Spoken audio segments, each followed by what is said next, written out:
Good evening. This is Monday, August 28th, 2024, and this is a committee night of Athens City Council. I'm Jeff Reisner, the President Pro Tem. I'll be in charge of council tonight. In the absence of the mayor, President of Council Sam Crow is acting mayor and sitting in to the right of the dais.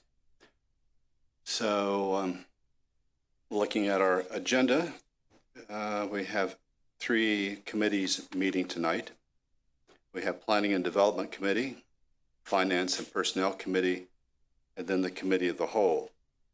The way this works is that members who are on a particular committee will remain here at the dais, and those who are not will move to the table to my left. So I'm calling the Planning and Development Committee forward, and if those members will please remain and the others depart.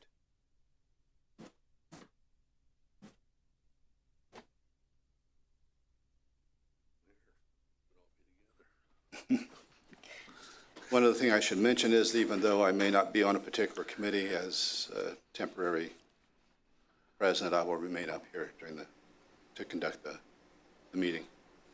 The first item I see on Planning and Development Committee is Athens City Code Title 21, Subdivisions, and Title 23, Zoning, Planning Commission Recommendations, which I believe everybody on council has a copy on their disk drive, and I have looked through it. I think there's quite a few pages and illustrations that are associated with this. I hope everyone over the weekend had a chance to look at them. So I will turn it over to the the chair of Planning and Development, Alan Swank. Got a promotion there. Damn near it. Okay, this is a initiative sent to council from our Planning Commission, and it deals with the general topic of housing, which has been a popular topic before council for quite some time. We've had this for a little while, and like many things, felt it important to get citizen input. Last week, the Far East Side Neighborhood Association invited the city planner, Megan Jennings, and myself to attend a meeting at City Rec Building. And we had about 15 or 20 people that showed up and had a very good and insightful meeting. Lots of questions, lots of comments. And what we took away from that was a couple of things, a couple of important things. Number one, the need for housing in this town in all price levels, whether it be $100,000 or $1 million. And not too many years ago, we would have laughed at the thought of $1 million home in Athens. Well, we're not too far from it. But we certainly need housing in all categories. The second price categories, the second major concern was any changes to the current code would be done in such a manner that it would maintain the character of our unique neighborhoods. The Far East Side architecturally is a little different than the Near East Side. The Near East Side is a little different from the area between Stimson Avenue and Campus. University Estates is different from Oakwood, and so on and so forth. But not making such radical changes that driving down the street, things would look out of place, like Bromley Hall or the OU Library, things that were built which did not maintain the character of the campus or the town. Third thing that people were looking for were the ability to modify existing homes in a way that made sense to maintain the character of the neighborhood, but relieved both the homeowner and the city committees of having to go through a lengthy variance process for things such as extending a front porch or putting a small room on a house.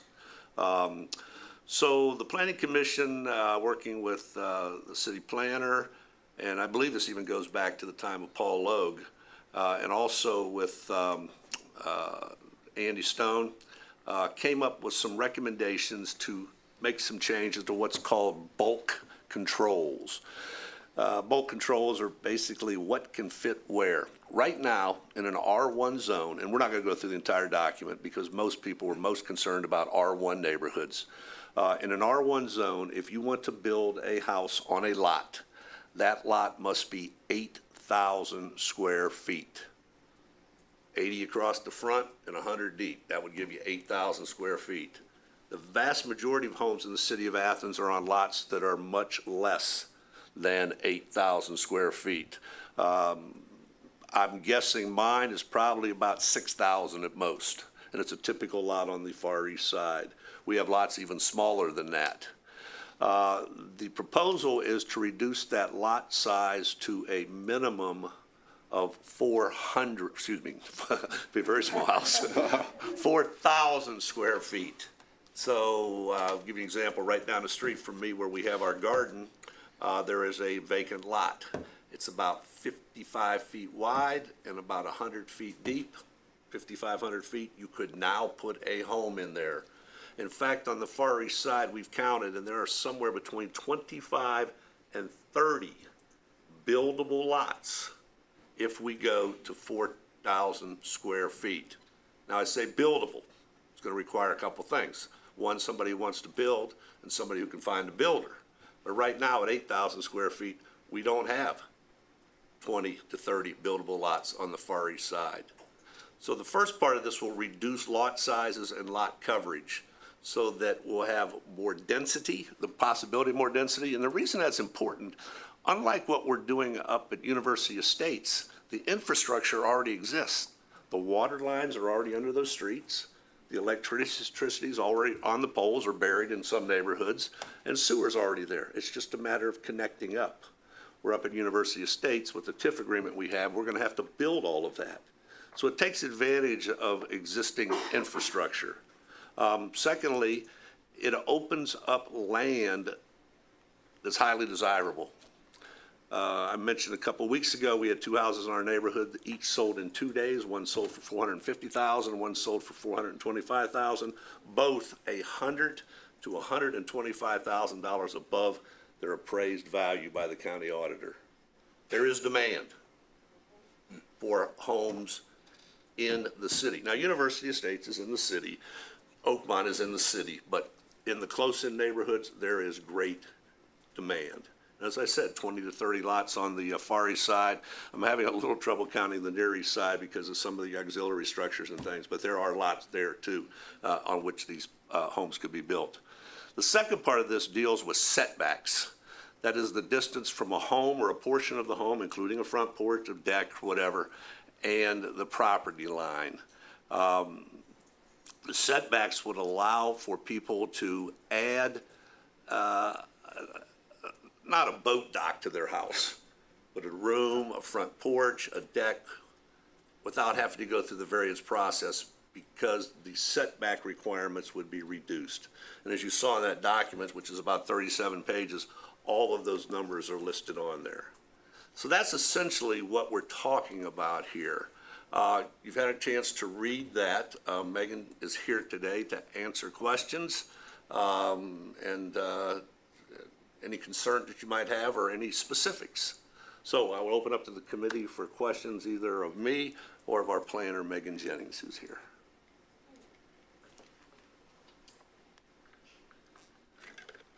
Fire away.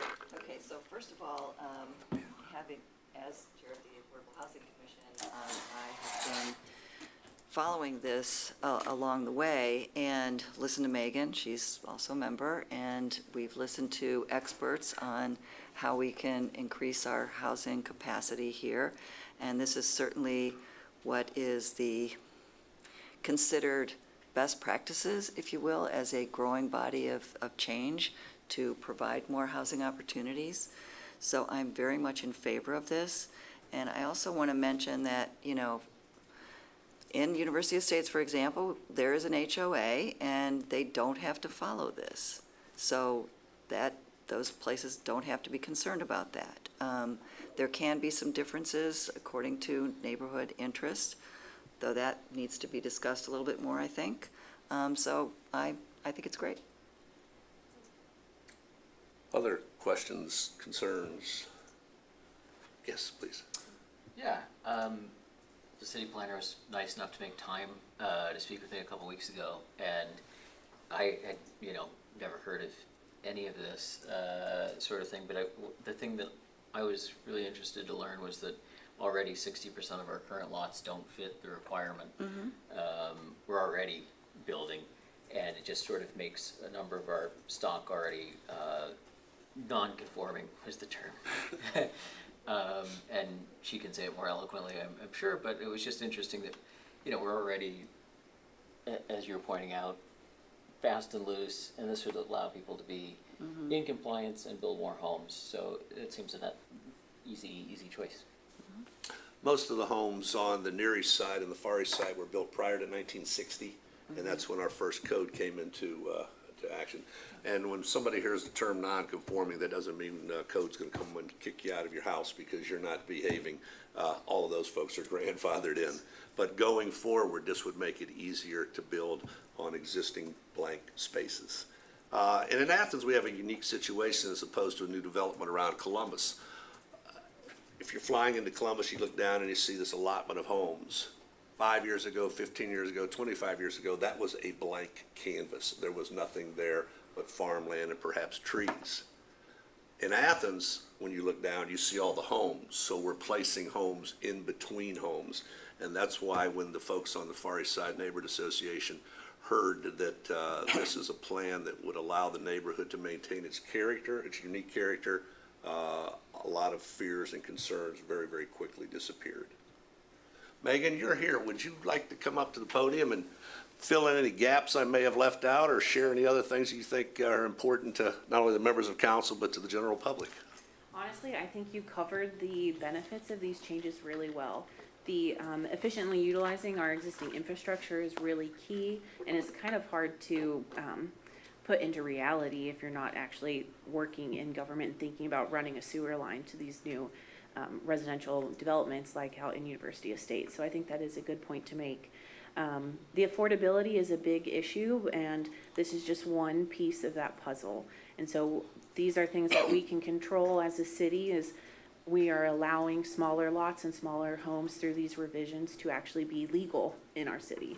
Currently they are not. So I think those are probably the main points I'd want to make, but I don't think that there were any gaps that no one had brought up yet. So if there's any more questions, I'd be happy to answer them. Members of council and other members of council. Yes, Beth. Ben or Megan? Yes. I know that at least for a while there was quite a bit of interest in town in the possibility of tiny houses.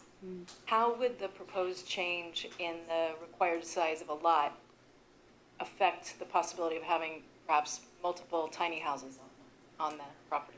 So currently, tiny houses, their square footage is controlled by a different section in code. There are requirements for minimum structure sizes based on the number of occupants, but then there's also a minimum square footage per bedroom. I don't know those numbers offhand because I don't work with them every day, but I do know that we have those provisions in code that at least would apply to tiny homes. When we're looking at actually locating several tiny homes on one lot, that is looking more at the uses that are allowable on a piece of property rather than the dimensions. I would probably defer to David Riggs, who has been really involved with these revisions as well, and his interpretation of multifamily and having multiple residential structures on one piece of property.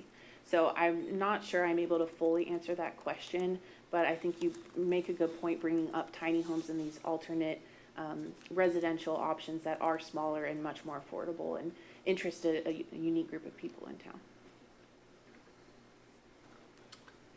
Member Swink, I appreciated you mentioning that this is an idea that has been under consideration for some time, even perhaps back a couple of planners. Can you share any insights, or can anyone share what might be making this workable now versus in the past?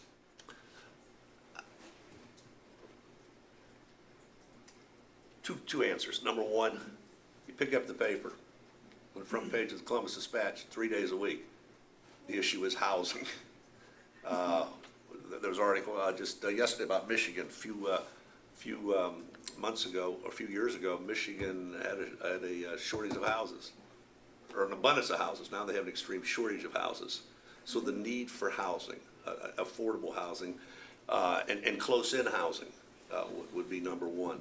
And number two, and this goes back to the Far East Side Neighborhood Association, when people are able to hear that we can do this without, destroying is a pretty harsh word, but greatly altering the character of a neighborhood, suddenly those who are opposed to, oh, we're just gonna jam houses in, step back and, oh, okay, that makes sense.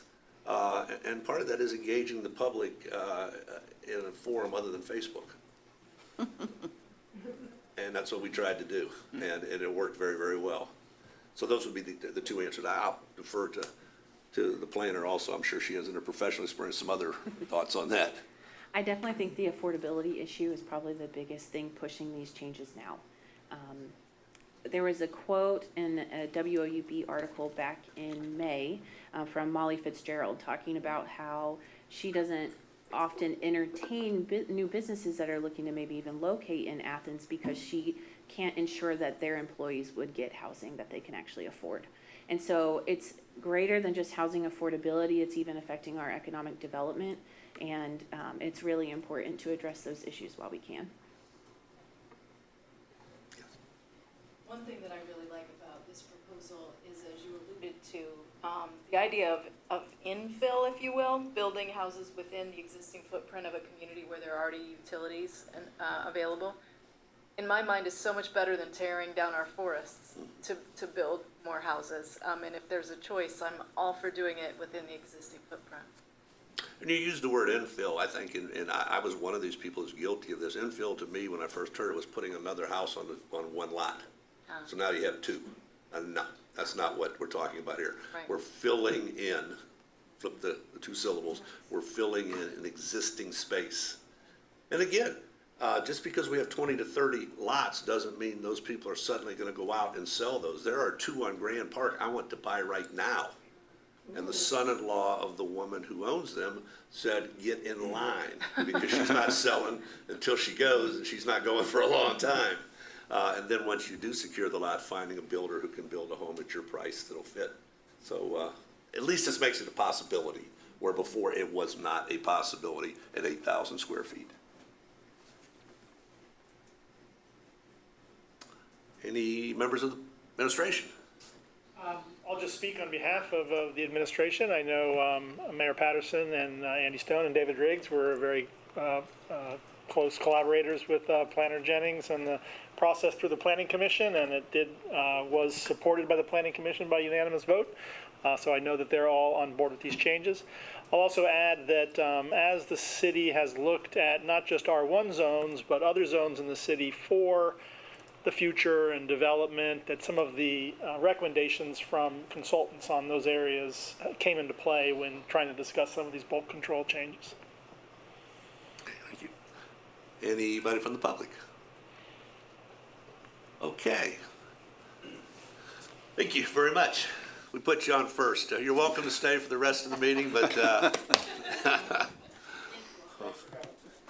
all right, second item on the agenda we first talked about 2 weeks ago, and that is the possible annexation of a property on Cable Lane. Could you pass that down to Jessica, please?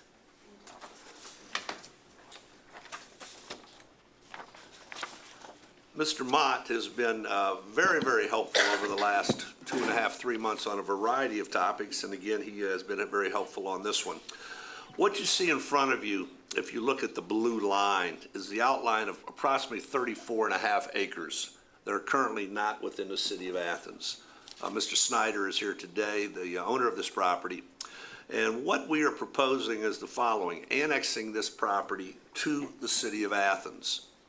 And you have some lines on there. The diagonal lines in the upper left-hand corner are for a possible conservation easement. And I spoke to this in great detail 2 weeks ago in terms of it looking like the Smoky Mountains. It's just amazing what's in there. To the right of that, kind of that rectangular vertical area, would be a place for possible further building lots. That was one of the administration's concerns, that with our need for housing and places to build, that we have some lots. Again, I used the word possible. And then finally, you see that small X between 850 and 825. That is where the applicant would be building her home. The driveway up to that home starts in the bottom right-hand corner, left-hand corner, I'm sorry, where it says 675, and it's that black line that kind of moves diagonally from the lower left to the right, makes that little hook around, and ends up at that property. The other concern the administration has was for a utility easement, particularly to get to possible properties over here on the far right, upper right corner, and possibly properties outside of this line that are owned by another party. That would be a possibility. If it were to go in, boring would be the preferred method of bringing utilities, opposed to coming in and excavating to disturb as little of that land as possible. Meetings have taken place since our last meeting between the administration, Mr. Mott, and Mr. Snyder, and talking with all parties. It appears that everyone at this point in time is on the same page to move forward with this. But moving forward with this, as Clerk Walker has informed me, is not as easy as 3 readings and a vote. Here's what will have to take place. First, council will need to adopt an annexation agreement with Athens Township. Second, the petitioner, Mr. Snyder, will then file for annexation with Athens County. Third, the county will notify the city of the vote on the petition for annexation. Number 4, the petition must be held in council office for 60 days. The purpose of that is for anyone who wants to comment on it. Number 5, the clerk will notify the planning commission of the need for a zoning designation. Number 6, a public hearing will be scheduled for zoning with 30 days notice. And number 7, at the next regular session, after expiration of 60 days, an ordinance will begin the 3 reading process. So even if we could do all of those things in one day, and we add 60 and we add 30, the earliest we're looking at is 92 days from now, starting the process of 3 readings. So annexation is a good thing, but it can be a tad cumbersome, so that we dot all the I's and cross all the T's. So that is the plan that has been worked out. You have it for you, the possibilities. And again, all parties, after having had several meetings since our last meeting, are in agreement that this is the way they would prefer to move forward at this time. Mr. Mott, anything you would like to add to that, or any questions from council for the applicant's attorney? I would like to add that that is the process thanks to your Ohio General Assembly, and it is not my fault. Would like to add that there's some further correspondence with the city about where that utilities easement would be. I have one copy that gives you a rough idea. I'll just hand it around.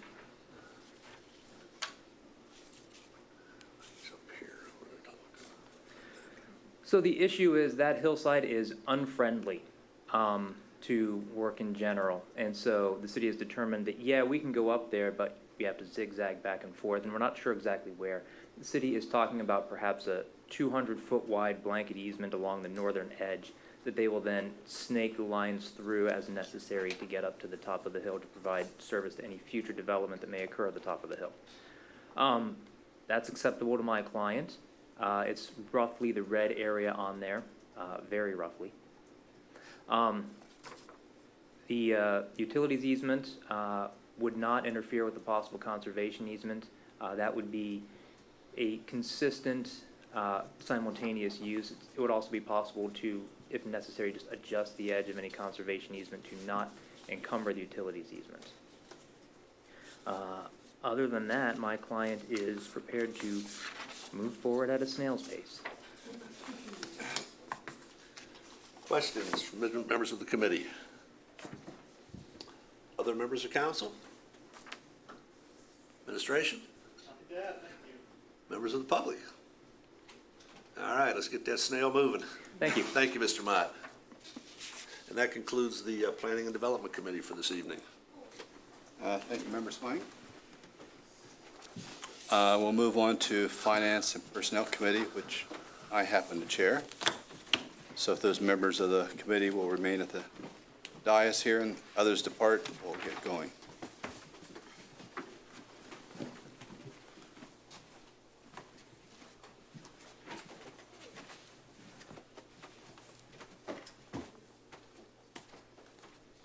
The audience settle down a little bit.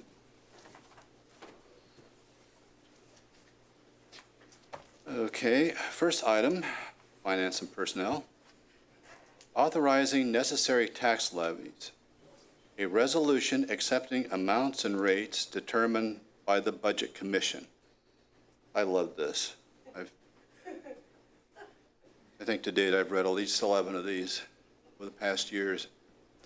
In way of explanation, what this is all about, many people are aware that the city of Athens does not have a property tax. The county has a property tax.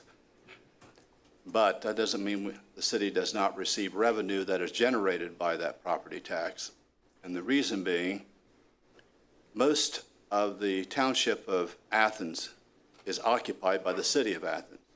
And a small section of Canaan Township is also occupied by the city, which means the city has to maintain all the infrastructure that would have been maintained by that township and the trustees, but no longer is.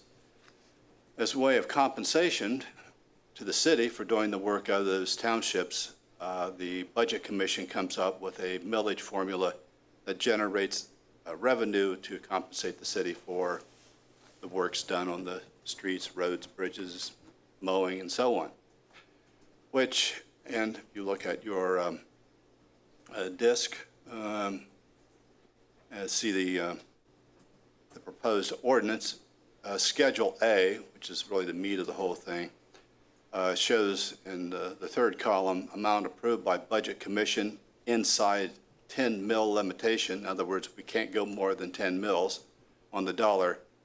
The amount from Athens Township will be budgeted at $1,159,868, that being a 2.60 mil.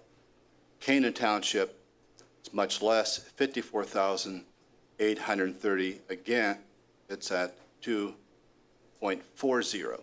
I misspoke, it's 2.40. For a grand total of $1,214,699 with a total millage of 5. The ordinance itself, which we usually pass every year, whereas this council, in accordance with the provisions of law, has previously adopted a tax budget for the next succeeding fiscal year commencing January 1st, 2025, and whereas the Budget Commission of Athens County, Ohio, has certified its action thereon to this council, together with an estimate by the county auditor of the rate of each tax necessary to be leveled by this council, and what part thereof is without and what part is within the 10 mil limitations, therefore be it resolved, so on and so forth. So that's all of it in a nutshell. If there's any questions from this committee about this?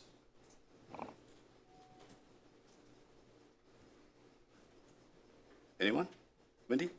Other members of council? This is fascinating stuff. Treasurer, surely you have something. Administration? Nothing at all. Well, then I guess next Monday, or Tuesday, I believe, is our next meeting. We'll have an ordinance prepared and get it through. Next, and last, appropriation, $4,000.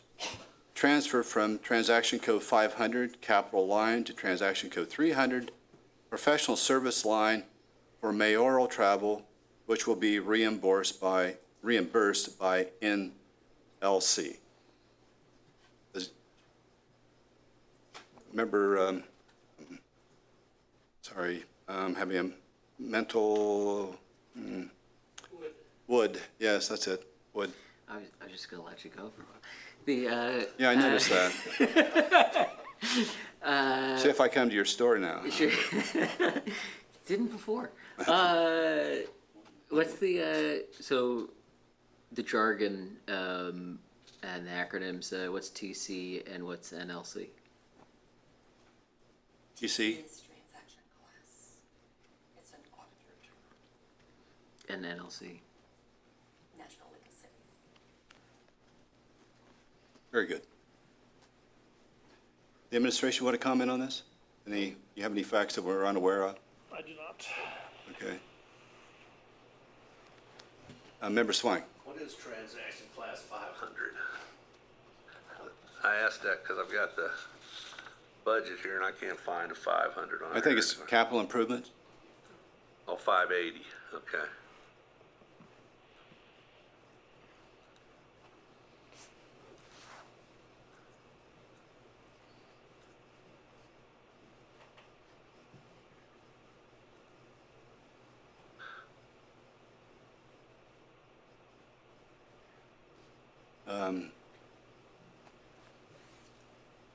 Any other questions?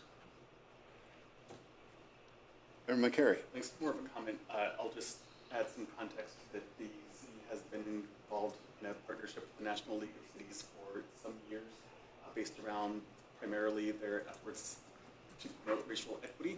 And the mayor continues to be involved in some of their in-person experiences, some of which, like in this case, are reimbursed by National League of Cities, but would require an expenditure from our funds at first.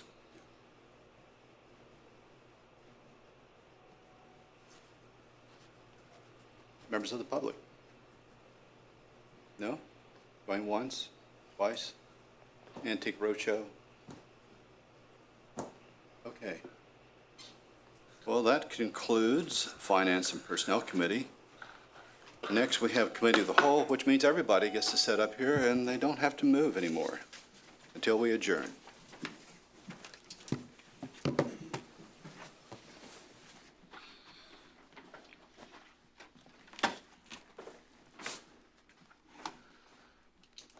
Okay, we're all settled in. First item, Ohio revised updates to Athens City Code for Title VII Traffic Code and Title 13 General Offenses. And I believe we have information on our disc about that.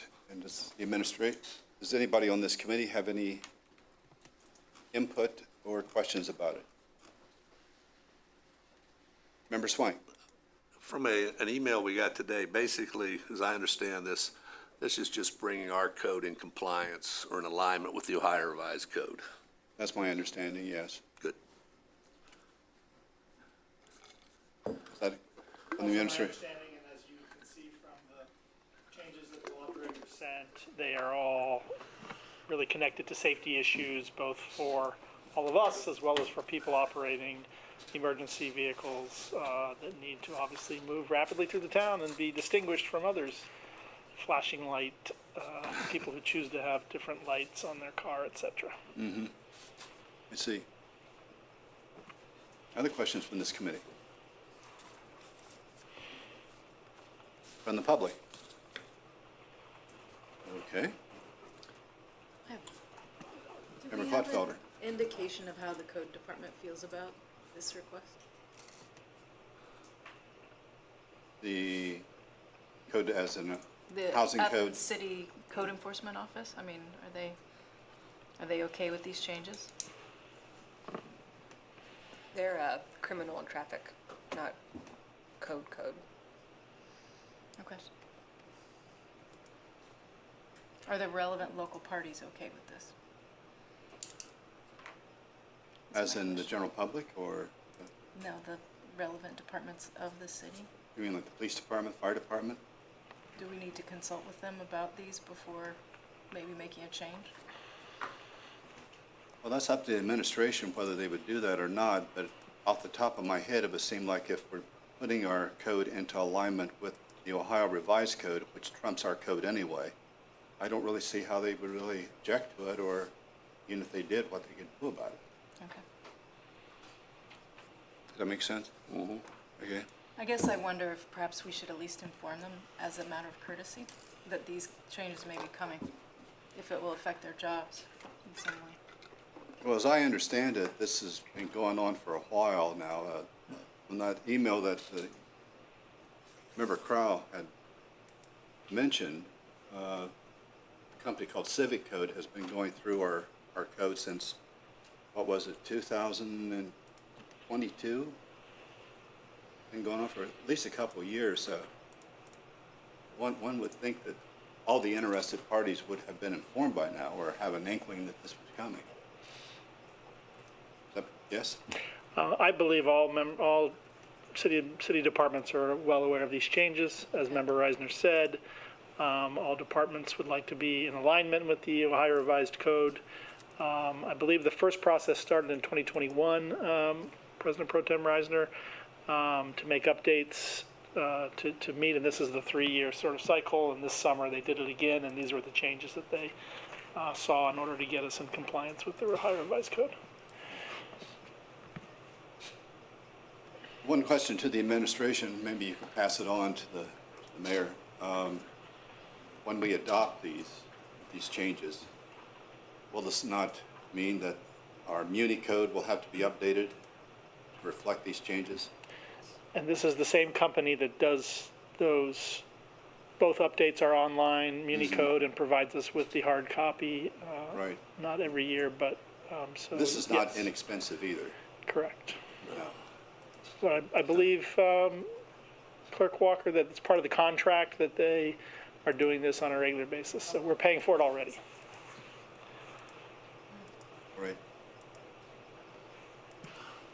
Any more discussion on this topic? Okay. Well, next, we come to DORA, Public Safety Pilot Program. And Clerk of Council was good enough to hand me a rough draft of what is likely to be the proposal for an ordinance, which would essentially say an ordinance amending ordinances 74-21, 116-22, and 36-24, authorizing Athens Uptown designated outdoor refreshment area, DORA, hours of operation and declaring an emergency. Be it ordained by the Council of the City of Athens, Ohio, Section 1, Section 2 of the Ordinance 36-24 is hereby amended to read as follows. Section 2, Section 1 of Ordinance 116-22 is hereby amended to read as follows. 3 hours of operation. The hours of DORA operation for the districts that are proposed as follows. Season run days, May 7th start time, essentially Monday through Sunday, 12 p.m., and August end time, 11 p.m. to on Sunday, 8 p.m. Special weekends, and I think this is the big amendment. Saturday and Sunday for Ohio University Homecoming, Saturday and Sunday for Ohio University Mom's Weekend, Friday, Saturday, and Sunday for Ohio University spring graduation. So I'll turn to the administration if our acting mayor has any more information to fill us in on why the administration feels this is necessary. In discussion with the Service Safety Director, in discussion with the Athens Fire Department and the Athens Police Department and other areas of the city, are proposing this change to DORA in order to hopefully relieve some of the pressure on our local taverns due to the overcrowding issue that happens on these very busy weekends. If DORA is open and somebody can have their DORA beverage on the sidewalk, it is thought that that will be less people crowding inside of the bar. There was some discussion about street closures and providing some kind of entertainment that would also draw people out of the inside of these establishments, which, as we council knows, is where we often have fire code violations or overcrowding that could end up in a serious emergency. Although it was decided not to do the street closures or the special events for many reasons, one of which is that always pulls people into a certain section of our uptown business district, at times away from other important parts of our business district. And so concentrating those groups in a singular location might help the businesses in that immediate area, but actually hurt those in another part of town. This is a pilot program. The city administration wants council to make sure that they understand this is a proposed change to see how it works. If we were having any problems with the DORA program, I don't think that the city administration would be recommending this. But the Athens Police Department has recorded 0 problems specifically to the DORA program. So they want to see how maybe an expansion outside of the summer months, just on these weekends, might help with the safety issues with the overcrowding in bars. Thank you. Questions? I mostly just have questions and things you could maybe ask to pass on. What are the hours they're proposing? The normal 12 to 11? So what Service Safety Director Stone responded to me was that they don't believe they can legislate, let alone enforce, hours on the DORA. And so they will include the dates, but no hours. This will not include Friday of homecoming. It will include Sunday because they don't want to deal with the change of day at midnight. So it will be DORA on Saturday and Sunday, and also for Mom's Weekend. And then for graduation, it will be Friday, Saturday, and Sunday. We anticipate fewer problems with graduation because so many students have already left town by that date, except for the graduates. So this essentially, I mean, how are they going to enforce prior to noon then, would be my first question for them. Prior to How are they midnight, going you mean? to- Like, if it starts at noon on Saturday, if they can't enforce it starting later and they can't enforce it not happening on Sunday, they can't enforce it at all, basically. Well, I do question also this ability to enforce, but I think by saying the dates, it wouldn't be noon, it would be midnight of the night before. Now, that might be the issue. Well, the DORA has specific dates, though, that are noon to 11, even on Saturday, Right, existing. So that would you would think we could do it the same way. be the same way, but if they can't enforce anything else, knowing what homecoming is like, as we all do, I have a lot of questions as to how they think they can enforce 6 a.m. to noon. Not happening. I also have questions about we're taking overcrowding in the bars and pushing it on the streets that now make those impassable for most other people. And then how do you keep them out of the streets? 100% behind not closing the street, because if it wasn't safe to have Halloween on a closed street, it's not safe to have a closed homecoming street for a variety of other reasons also.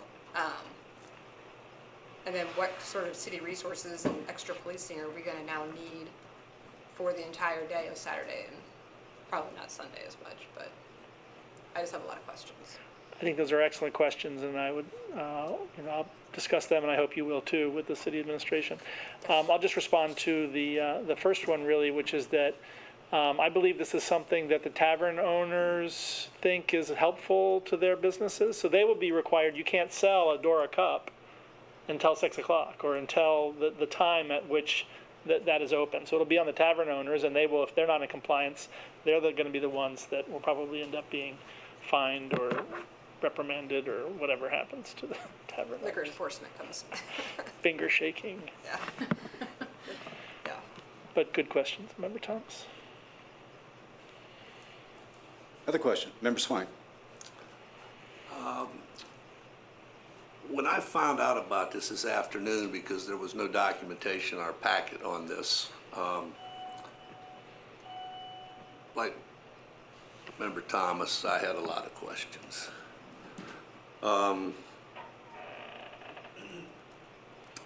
We rerouted the homecoming parade several years ago. We didn't. When I say we spend a lot of money on town gowns, so it's we, okay, if you'll indulge me that.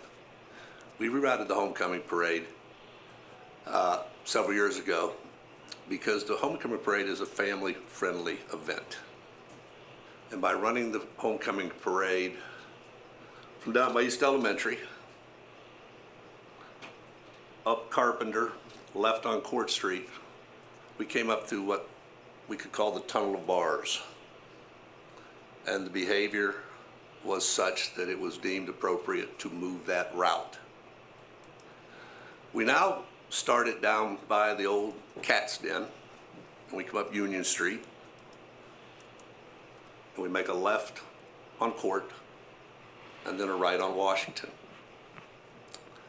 The thought of people on the street being able to drink at a family-friendly event, even with the new route, is of a great concern to me. I just don't see how the two mix. I really don't. Particularly this year. We have quite a, shall we say, contentious election coming up. And we all know that the various political parties and ideologies and groups march in those parades, and people standing on the sidelines with cups of whatever. I just don't see that happening. If this were to go into effect for homecoming, it would necessitate us suspending the rules, which to me would be somewhat irresponsible because I don't think it would have had a proper vetting in the community. The people I've talked to since 3 o'clock, not one of them has thought this was a good idea. In fact, I made a phone call sometime between 3 and 3:15 today to the Dean of Students' office at Ohio University. Dean of Students was in a meeting, but her assistant assured me that she would pass on my message and someone would probably get back to me before our meeting this evening. I got a call from Cutler Hall at 4:30. Ohio University, for the last 3 presidents, maybe 4 back to Roderick McDavis, has worked very, very, very hard to try to tamp down the party school image. And the thought of this event was not something that they were real wild about. Take it a step further. My phone call was the first Ohio University and its 16,000 undergraduate students had heard of this. And we talk about town gown. But what was shared with me then was something that was very, very disturbing. Homecoming on college campuses is considered a red zone, and that's not a term I was familiar with. The colleges and universities in America do their darndest to try to control the consumption of alcohol during homecoming, because that weekend on college campuses is a weekend when college campuses experience the highest amount of sexual assault. And that really shocked me. In fact, it scared me. To think that we might be putting more alcohol and more people in a situation that the data shows is already dangerous for members of our various communities. But let's think about the logistics of this. You go to a bar, you get in line, and you go in, and you get yourself a drink. People want to be where the action is. They want to be in that packed bar with that pounding music, with the energy and all of that. The only way we get more people in that bar is for someone to pay the extra amount of money, get their drink in that cup, and then go outside where there isn't the excitement, the pounding music, and all of that. All we're doing is putting more people through the turnstile, consuming more alcohol in a situation that is already deemed a danger to colleges and universities across the country. And again, Ohio University has worked very, very hard to tamp down that image that this town and this university had when I came here in 1979 of being a top 10 party school. You pick up the Princeton Review now, Playboy and all that, we're not even on the list. The university has been successful in those efforts. And to me, this is a step back. And to pick up on President Crowell's description, this could actually start when Cinderella's carriage turns into a pumpkin at 12 o'clock Friday night, Saturday morning. And that's a scary thought running from then all the way through for the next 48 hours. So based on what the folks at Ohio University told me today from Cutler Hall and what I've gleaned from talking to various people in the community, this is a non-starter. Member Spilnis. Thank you for the other council members who commented, and the first I heard of this, the first thought out of my mouth was absolutely not. Now, I have to say that graduation, okay, maybe I don't feel too badly about that idea, but having been a professor at OU and having sons who attended Ohio University, and those sons inviting me one year, the only year that I would do this, to Mother's Weekend, oh my God, the last thing I could imagine is having more drunk moms. I'm sorry, but that weekend is already a horrific embarrassment. I don't think we need any more of that kind of behavior with additional opportunities to drink by doing this. So I am not in favor of this at all. Member Wood. Ask you first thing. Thank you, sir. Yeah, I'm in agreement with what the other members have said so far, certainly. Noting also that I'm generally very pro-Dora. I was very happy that we expanded the zone, but I'm also particularly skeptical of the increased spillover. We've already seen the sort of endless Saturdays of street closures, which do harm retail businesses, and it's become every weekend already through the summer, which is hard enough, and I think it just leads to the inevitable sort of we are doing fully closed uptown for another 4 major business weekends, which is real rough. Anyway, so yeah, I like Dora as a tool to allow people to mix around uptown when it's sort of a low-key summer time. Great. Adding fuel to the fire during the sort of major points of headache just seems like exactly that. Member Clodfelder. One thing that Member Thomas said resonated with me. One of my concerns about this would be the people who are perhaps uptown to go to a restaurant or go to the movies or go to an event who are not drinking, but then who have to make their way on foot past the crowds of people who are partying on the sidewalks. It might not be comfortable for all of those individuals. Those hypothetical individuals, granted, but I know the restaurants do well as well, so, and not everybody who goes out to dinner is drinking on homecoming weekend. Member McCary. Thanks. I'm thinking of the expression, "This is why we can't have nice things."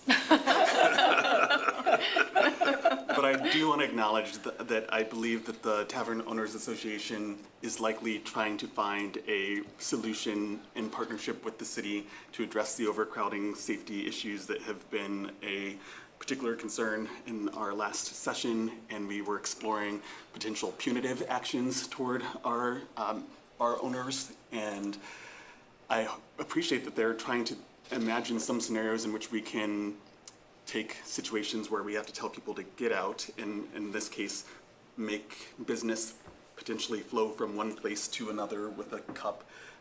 So I wonder if we might benefit from having greater insight into how that conversation went with the Tavern Owners Associations. Perhaps we're bringing it to the public's attention that this is under consideration now, and in a future conversation, perhaps representatives from those conversations could be here. I do imagine that they're seeing this as a business-friendly thing for us to try. I'd like to ask the administration, there's nothing in this proposed ordinance that I'm reading here that says street closure. Is street closure part of this? So I will say, President Pro Tem Reisner, that I don't have the ordinance that's in front of you. Right. And as we don't have anything on our drive regarding the actual legislation. I have some communications that I've had with Director Stone over the past week in his absence, and he has gone out of his way to respond, even though he's doing other duties, to my messages. I explained that it's unfortunate that neither he or the mayor were available for tonight's meeting because I did anticipate many questions. And so I tried to and I initially said that I wasn't comfortable introducing this on their behalf because of the number of questions, and I was skeptical about it being a solution for our overcrowding issue. When we were discussing this originally, we were talking about only doing it at sort of peak hours, turning it on at 10 or 11 p.m. so that when those overcrowding hours, that would be the time, so it wouldn't be active. And then late on this weekend, Director Stone sent me a message saying, no, we don't think we can enforce or legislate hours, it'll be days. So that changed the conversation again in my mind. So I think there's lots of great questions. I think Council's bringing forward wonderful questions, and we'll have to get responses from the city administration. And as Member Swank said, this was going to take a suspension of the rules. When I asked not to present it tonight myself, it was brought up that they were hoping to do it for homecoming, and so it needed to move forward. So I think Council's asking great questions, and I will certainly ask them to listen to tonight's session, as well as I will sit down with them and talk to them about concerns, and we'll see what goes forward. Thank you. Member Swank. One other quick comment, and going back to Member Thomas's comments about enforcement. Right now, to drink on the street, you're going to be pretty obvious. You've got a can of beer, a glass of this, whatever. If we do this, all you got to do is get your hands on a door cup. And you can be 8, 18, 19, 20. Right now, half of Ohio University's, more than half of Ohio University's undergraduate on-campus enrollment is not of drinking age. All you gotta do is get your hand on that cup. Who's gonna enforce that? We don't have the manpower or the resources to stop kids on the street and ask for an ID. But a bar does when you come in the front door. So the whole idea of enforcement just really, really, really concerns me too. So, homecoming's early this year. I don't know if people know, homecoming's the last Saturday in September. It is not in October. And the second thing is, and our Member Thomas and Treasurer Thomas know this for a fact because they're in the hospitality business. Kickoff time, particularly in the bars, has great effects on drinking patterns. And we don't even know what the kickoff time is yet.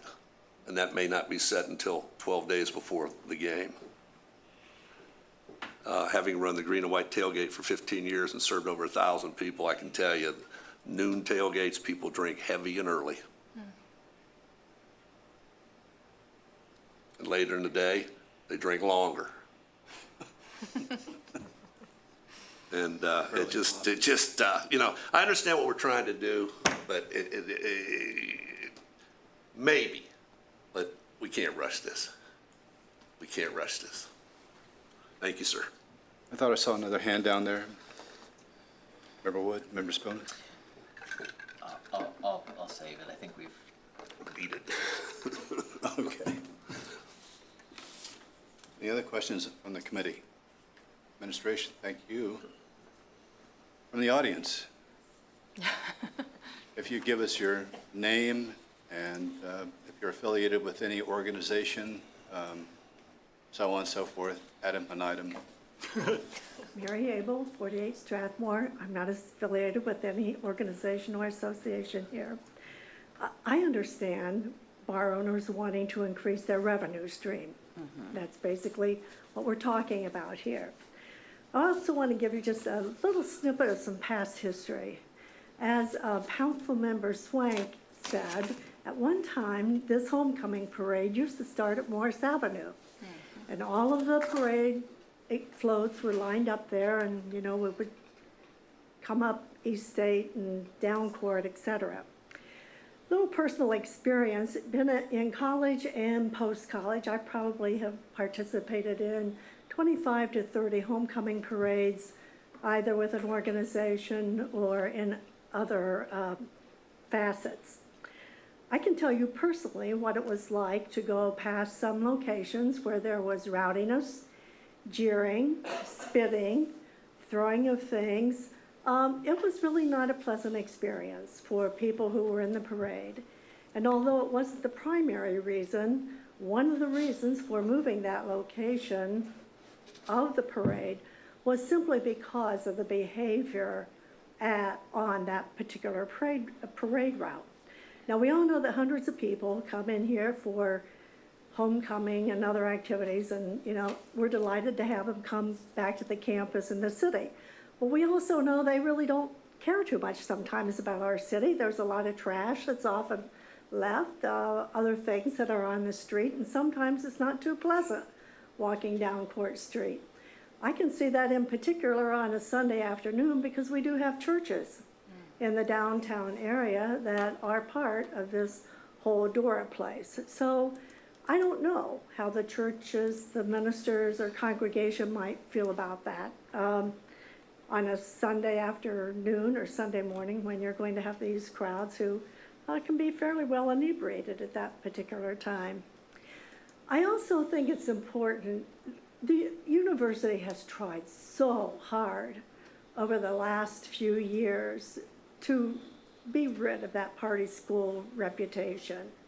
And I think they've really done a good job. And it just seems to me that a proposal like this kind of reinforces and takes us back to that party image. I'm not sure that that's what the city wants, and I don't think that the university wants that either. And really, I don't think the residents of the city want it either. So those are simply some of my thoughts. Thank you. Thank you. Anyone else? Final comments? Well, I'm getting a sense from this committee how people feel about this. At this stage, I don't think we're ready to submit any type of ordinance for next Tuesday. Do people agree with that? Agreed. Clarifying question. Yes, Member McCary. Thank you. I imagine if we do not have this on the agenda for next week, there would be only the opportunity at the end of the meeting for the public to comment with their 3 minutes individually that they're allocated. I just wanted to confirm my understanding that if this is not something that we see in the ordinance form, we won't be hearing from the public other than their 3 minutes at the end of the meeting next week. Yeah, they can still, yeah. Right? They can still speak. Okay. Yeah. Okay. Next item.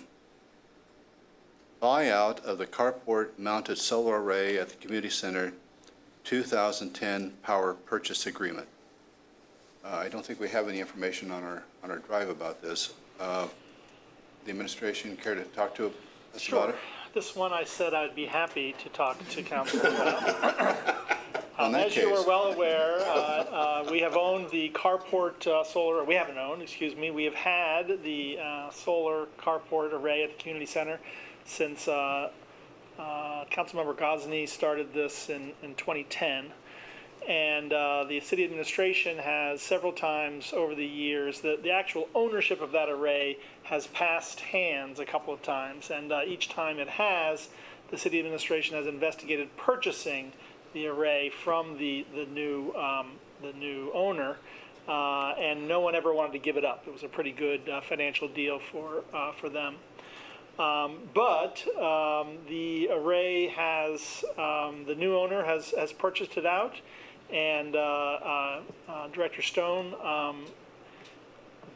asked them if they would be willing to sell it, and they gave him a price which was not the appraised value. It was higher than the appraised value, and he said, no, that's not going to work, but how about this? And he basically cut their price by a third, by $100,000, and they said, okay. So he was pretty excited to get an offer for that array, and in discussion with the mayor about what funds the money might come from, the mayor's office believes that in the 580 fund, the capital fund, that they can spare $200,000, which would be the major portion. And then I believe $37,000. $200,000 was the offer Director Stone made. And the original offer was $335,000, I think. He offered $200,000. They said yes, as long as you add the cost of what salvaging these materials would be, which was $37,000. So the total cost is $237,000. $200,000 proposed from 580, the capital fund, and $37,000 proposed from the Arts, Parks, and Rec 271 fund. That fund balance, I don't believe the auditor is here tonight. Do you want to speak to the health of that fund, Treasurer Thomas? More than comfortable with that, out of 271, and obviously the mayor was more than comfortable with out of 580, the capital fund. Yeah, not a problem. So we have this proposal to appropriate this money to purchase this. It is believed that the continued offsetting of the electricity uses at the community center, that this would pay for itself.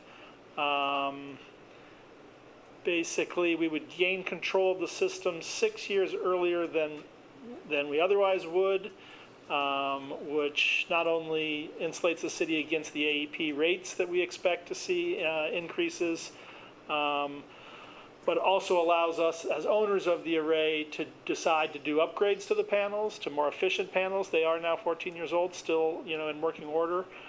We also could do some things to the actual structure to support the farmers market.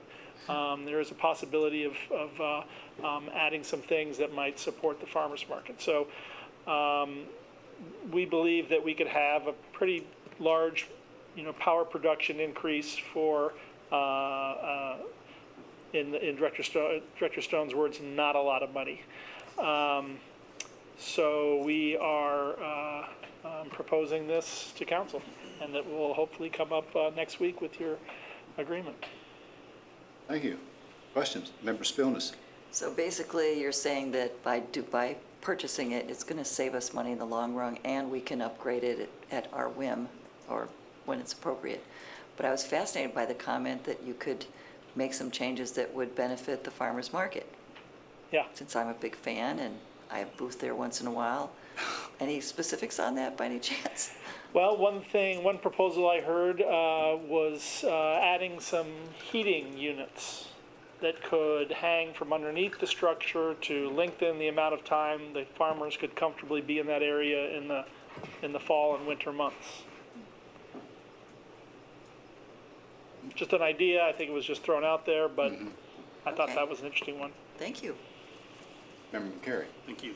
In my observation, our capital projects seem to cost more than we anticipate, so I'm pleased to hear that we have $200,000 that could go toward this. But can anyone give me a sense of how much of a cushion we tend to leave in that 580 for things like this? I have an older appropriations document. Treasurer Thomas, you want to come up and join us at the podium? I can tell you that, for the past few years, I think the mayor and Director Stone have tried to kind of safeguard that fund. They've kept close to $1 million or so in there.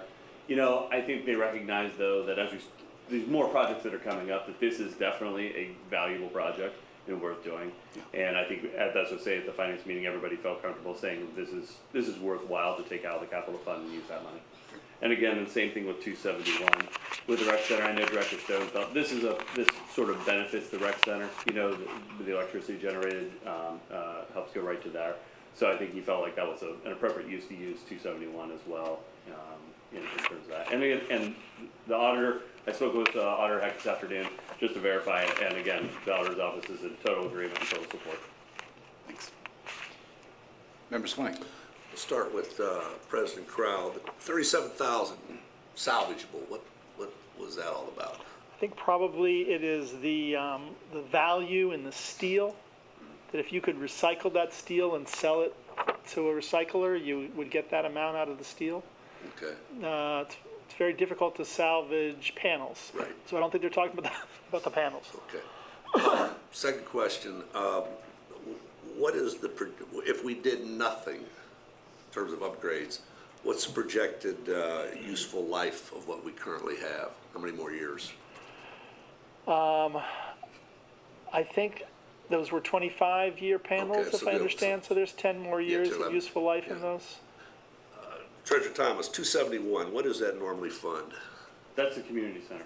The community center? Yeah, yeah. So specifically, what about the community center? Oh, everything, operations, the personnel, you know, anything involved inside that community center around it, that's what 271 is for. Okay. Because I know they struggle daily to, And you're not wrong. In the past, over the past few years, we have had that issue. So again, just like last week, knowing how you think, I kind of looked at those numbers again this afternoon. And actually, the community center and Arts Parks and Rec this year are doing much better. You know, those funds are looking healthier. They've done the pool. Let's be realistic. A hot summer is great for a swimming pool. So the pool has done very well this year. So again, that's why the auditor, I think, when we looked at these numbers, the auditor was more than comfortable to say we can spend that money. okay. Member McCary, at the beginning of the year, we allocated $1.289 million. We had certified resources in capital improvement. We originally only budgeted $50,000, only appropriated $50,000. Since then, we've added an additional appropriation of $413,000. So when you combine those, we have $826 right now. So we take away another 200, we would be down to $626, which is about $600,000 than we started this year. That sounds good. So yeah, that's where we are financially on that. Okay, thank you. Member Klotfelder. One more question for Acting Mayor Powell, if I may. I know that solar panels have gotten much more efficient since 2010. Have you considered how much of an increase in productivity might be within our reach financially? So I only know this through projects going on at the university. The university has an array which is on top of the old coal shed, which is about the same age. And we had a local solar installer come inspect that array for this very reason. And they recommend that those panels still have productive life, that you wouldn't be making your money. If you replaced all those panels, you would just be extending the amount of money that you're spending on keeping those going and not reaping the benefits of having paid something off and then just getting the energy. What you have to do with arrays is that the inverters, the devices that have to take that energy and then transfer it from DC to AC for use in our buildings, those are what wear out. Okay. So we're replacing those at Ohio University for the coal shed array. At the same time, we're looking at expanding that array. But we're leaving those panels right now as is. So I don't think it's worthy right now to change those panels out. Okay. The inverters, I'm not sure when the city last changed the inverters, but that might have to happen. Okay. Other question? Members of the audience?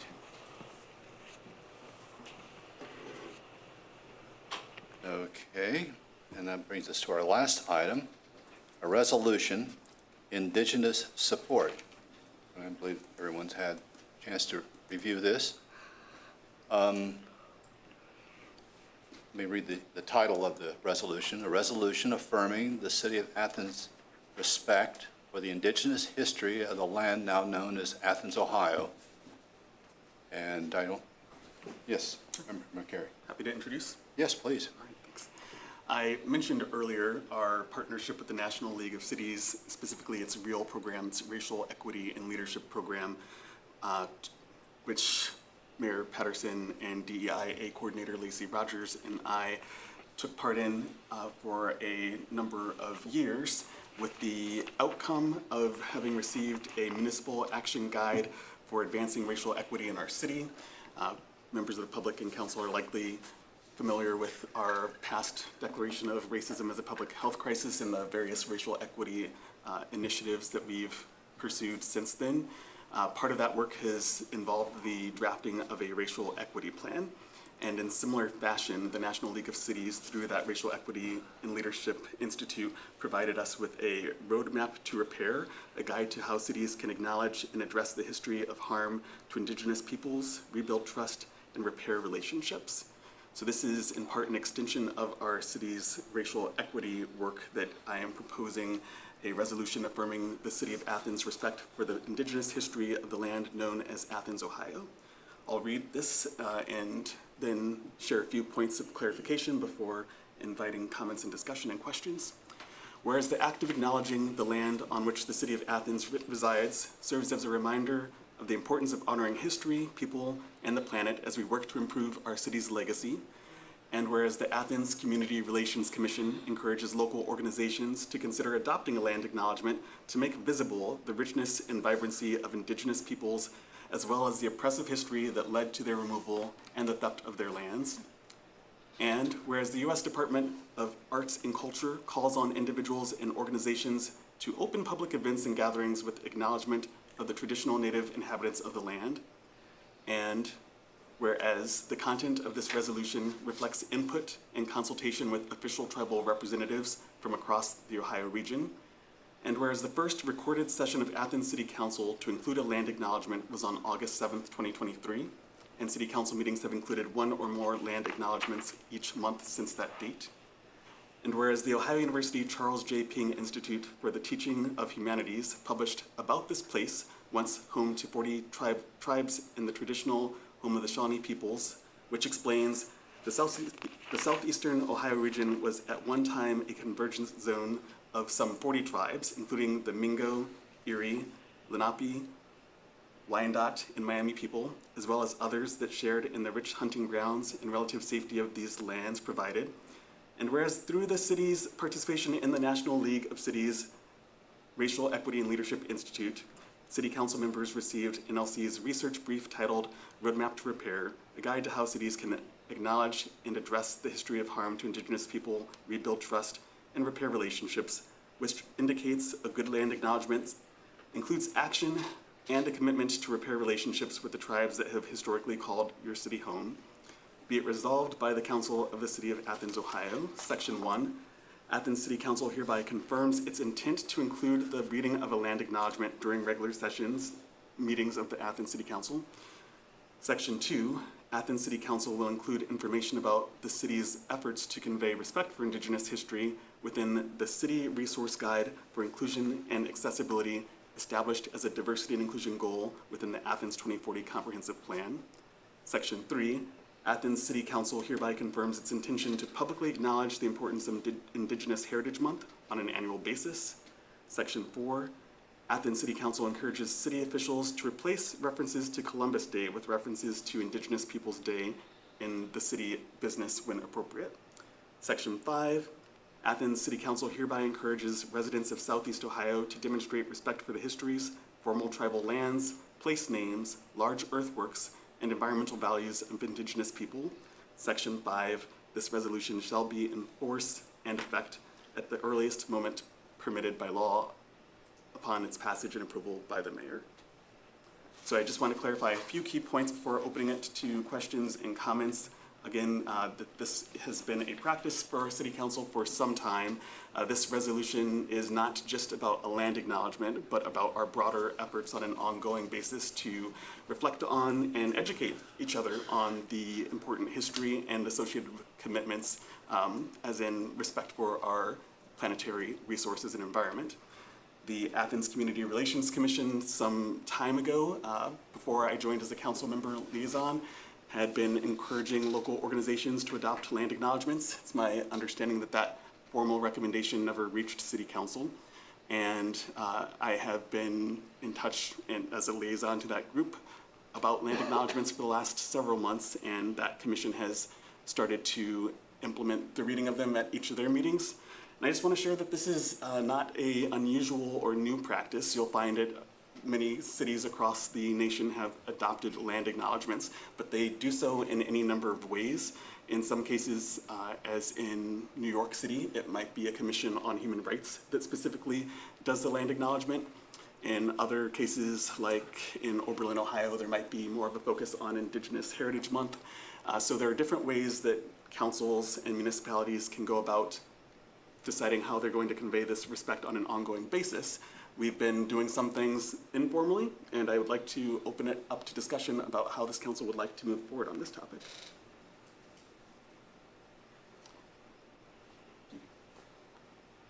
You're in charge. Okay, Member Spillins. Well, we have been doing this, so I feel like, I think we're on the right track with that. But I was kind of struck with the last quote, and from one of the whereases, a good land acknowledgement includes action and a commitment to repair relationships with the tribes that have historically called your city home. And action of acknowledging the land seems pretty weak. And I'm wondering if there really is more to this than just this. Yeah, thank you. Just curious. Yeah.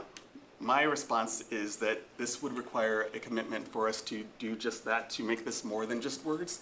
And that might mean tying it in with, for example, our proclamation that the mayor might give or resolution that the city council might read acknowledging Indigenous Heritage Month. In consulting with students like members of the Ohio University organization Indigenous Circle, there are ways to make respect visible, which is a theme our university and city have embraced through a partnership, that allow for us to use opportunities like readings of land acknowledgements to encourage people to educate themselves, or for us to even provide educational resources to deepen that understanding. We are also in an area with significant work that's happening around these topics. For example, City Council was recently engaged in support for a resolution, I believe, renaming Wayne National Forest. And those kind of conversations, including the efforts to illuminate the histories and the experiences of current Indigenous people in the area, are supported by efforts like this. Member Swink? When that land acknowledgement was read, first of all, Member McCary, I really appreciate the fact that this was in our packet. For us to have an intelligent conversation on any topic, it's important that we get these when the clerk sends them out on Wednesday, Thursday, or Friday. And to be able to have this and reflect on it over the weekend is very, very valuable. And I can't thank you enough for having this prepared for us. I mean, I mean that with all sincerity. When I first heard land acknowledgement read here in council, I really wasn't sure how to take it. It almost sounded like, well, we acknowledge you were on the land, but too bad, we're here now. And I say that from this standpoint. From the time I was a very, very, very little boy, our family on my mother's side, through my grandmother, was very proud of our Cherokee heritage, to the point that my grandmother supposedly qualified, if she wanted it, for 2 acres on the Ocala Reservation in North Carolina. In fact, every summer we would go to the Great Smoky Mountains National Park, camp, and one of the things we always did was attend the outdoor drama Unto These Hills, which has been running for probably 75 years, the history of the Cherokee. And it was a big part of my life. When I watch Indian and cowboy and Indian movies, I always rooted for the Indians. When Custer got shot in every movie, that was great, even though he's from Ohio, was from Ohio. And when I became a senior at Muskam College in 1977, I actually did my senior seminar on the forceful removal of the Cherokee Indian because of the Indian Removal Act that Andrew Jackson signed in 1830. I think this is a very good thing, but picking up on what Member Spellness says, I think it needs some teeth. And I'd like to offer a few things for consideration by this group as we craft this, and I am in support of crafting this. In the first whereas, we talk about oppressive history and theft of lands. I think somewhere we need to get the word violent in there, whether it's violent and oppressive history or the violent theft of lands, because they were literally seized. In the case of the Cherokee in 1838, they left Georgia, North Carolina, and Tennessee, 16,000 people, and only 12,000 made it to Oklahoma. It's called the Trail of Tears, and it was violent. Some people would call it genocide. Some would actually call it ethnic cleansing. But my point is, in that second whereas, perhaps some language that really identifies how horrific this was. When we get to the sections 1, 2, and 3, as the City Council hereby confirms its intention to publicly acknowledge the importance of, actually, it's National Native American Heritage Month. This was passed by Congress in 1990 and signed by President Bush. And in fact, even to this day, the Interior Department and several other federal agencies refer to it as National Native American Heritage Month. And in there, I think it wouldn't hurt to put in parentheses November, because that's the month that it is. But in addition to that, not only would I like us to recognize that month, and I think you've alluded to this, that perhaps we need to schedule events in recognition and support of that month, much like we do with 2 other federal holidays, Martin Luther King Day and Juneteenth. And to take that a step further, when we get to section 4, if we're going to talk about Indigenous Peoples Day, then let's make it a special day. And I think, because it is a federal holiday, it should be a holiday here in the city. Day we close this place down, like we do on Martin Luther King Day and like we do on Juneteenth. Now, some people will say, we can't do that, we'll have to negotiate that with our unions. No, we don't. There's not a union out there that wouldn't take another day off. But if we really want to put teeth in this thing, let's do it. And let's schedule events, and let's make it important. One other thing that's missing from this, and this perhaps is section 7, there are 574 recognized sovereign nations in this country. And I think we need to include that in here somehow. 574 actual nations. And that is a term that's being used more broadly as opposed to tribes. Tribes is kind of an old Western thing, you know, the Shawnee tribe, but you think about it, it's the Cherokee Nation. So I think we need to somehow work that into this. I think this is a great document. It's a great starting point through your efforts and working with the committee that you worked with, the Community Relations Committee. I think we can come up here with something that's very solid and something that when President Corral, whoever reads this at the beginning of a meeting, actually means something to everybody who hears it. So that's my 2 cents worth. And again, I appreciate getting this as early as we did so we could reflect on this and do some research. Thank you, sir. Member Wood? Yeah, I'll echo what the other members have said as far as it's important to have actions as well, and thank you for bringing this forward and shepherding it. I kind of think to Alan's point, maybe we could, in fact, I was surprised to see that maybe we haven't already renamed Columbus Day. I mean, holiday would be great, but bare minimum feels like we should go ahead and introduce a resolution to formally rename it. I'm kind of surprised we haven't. That seems like a quick and easy holiday would be amazing. But even before that, might as well throw that in there, like now. Yeah, I can share that I do believe that that has happened within our HR employee guide, but not in a way that reaches the city. Yeah. And I should also share that it was intentional to make the title and focus of this resolution beyond the land acknowledgement, because land acknowledgement on its own, as we've discussed, can sound very limited and perhaps shallow, like we just acknowledge that you were here and you're not anymore.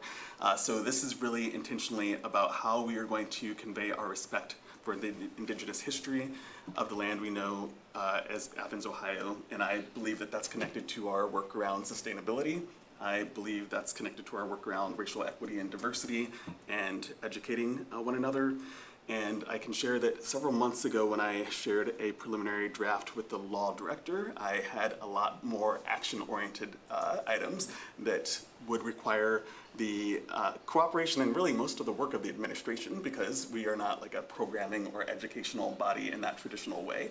So it was at the suggestion of the law director that, as opposed to writing in things that imply we can dictate what the administration does and doesn't do programmatically, I think it might be helpful to have the mayor, who I believe is the first person who asked former President Nisley to begin use of land acknowledgements, to share a little bit about how this connects with the broader administration's view of switching from Columbus Day to Indigenous Peoples Day, doing proclamations around this particular Heritage Month, and perhaps tying in some language that acknowledges that the city administration is supportive of this as well. I know that it requires the mayor's signature, but I believe it would be helpful to have him here.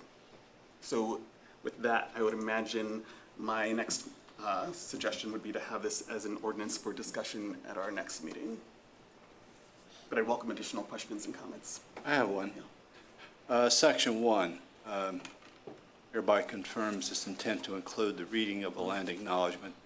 As been brought up, former President Nisley was the first person to read an acknowledgement, and that was later carried on by our now President of Council, Sam Crowell. But both of them are different. What I would feel most comfortable with somewhere in this document, that a formal statement of acknowledgement be included, so that whoever is up here reads it is on the same page with the intent of this resolution. So whoever wants to author that, I think it should be put together and approved. I can share an update on that, and we'll be happy to provide this electronically following the meeting. But part of the work that the Community Relations Commission has done has been to review different versions of the land acknowledgement for a number of purposes, including acknowledging that some folks might have time constraint considerations about how much time is it taking to read this very long acknowledgement versus we've created a 1-minute version, a 90-second version, a 30-second version, and they accomplish different things. The longer versions can say more about the significance of the history and the relevance to our work now.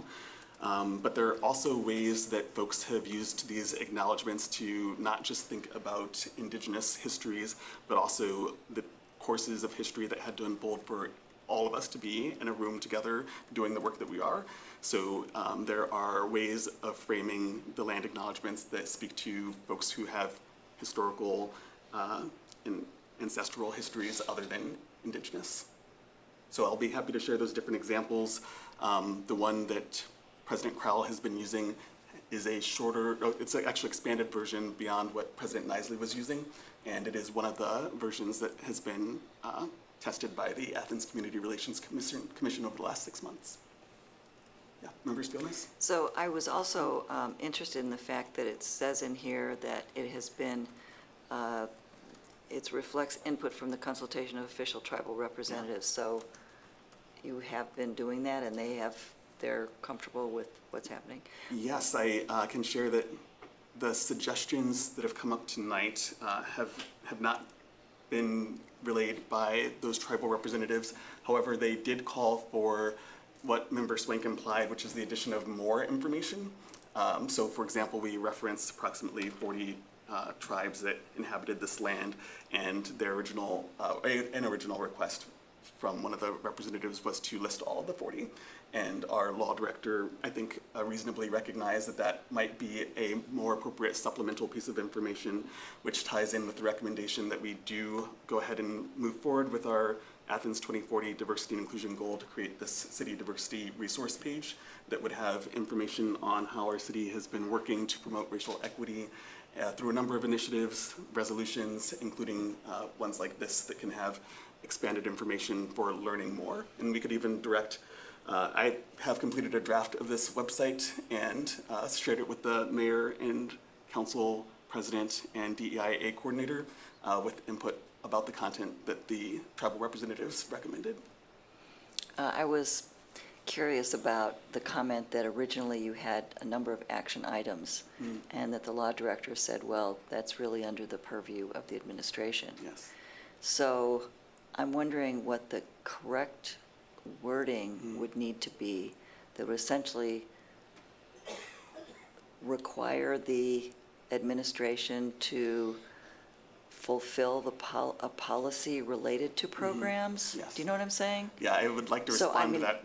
Oh, go ahead. Yeah, because I mean, I get that telling them you have to dot this I and is not okay. But telling the administration that they have, that this is the policy and they have to find programs, they have to fulfill that policy. I'd like to know what that wording Yes. could be that would be appropriate. Yes, thank you. Yeah. The two that I've heard are that we can encourage the administration to X, Y, and Z, and we can indicate that we intend to work in partnership with the administration to accomplish X, Y, and Z.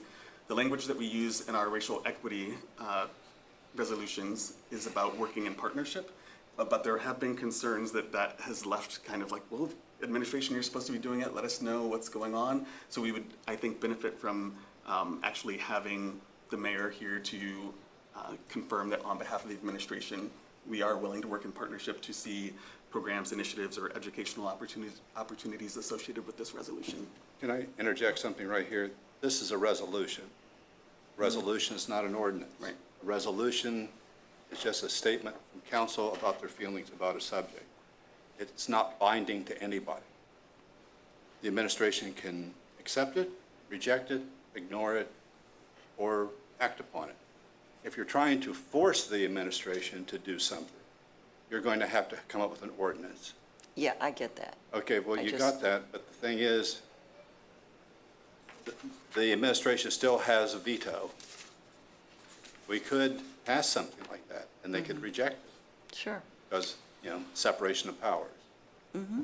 But, so I guess, how in a resolution could you possibly force an administration to do something that they say, I don't want to?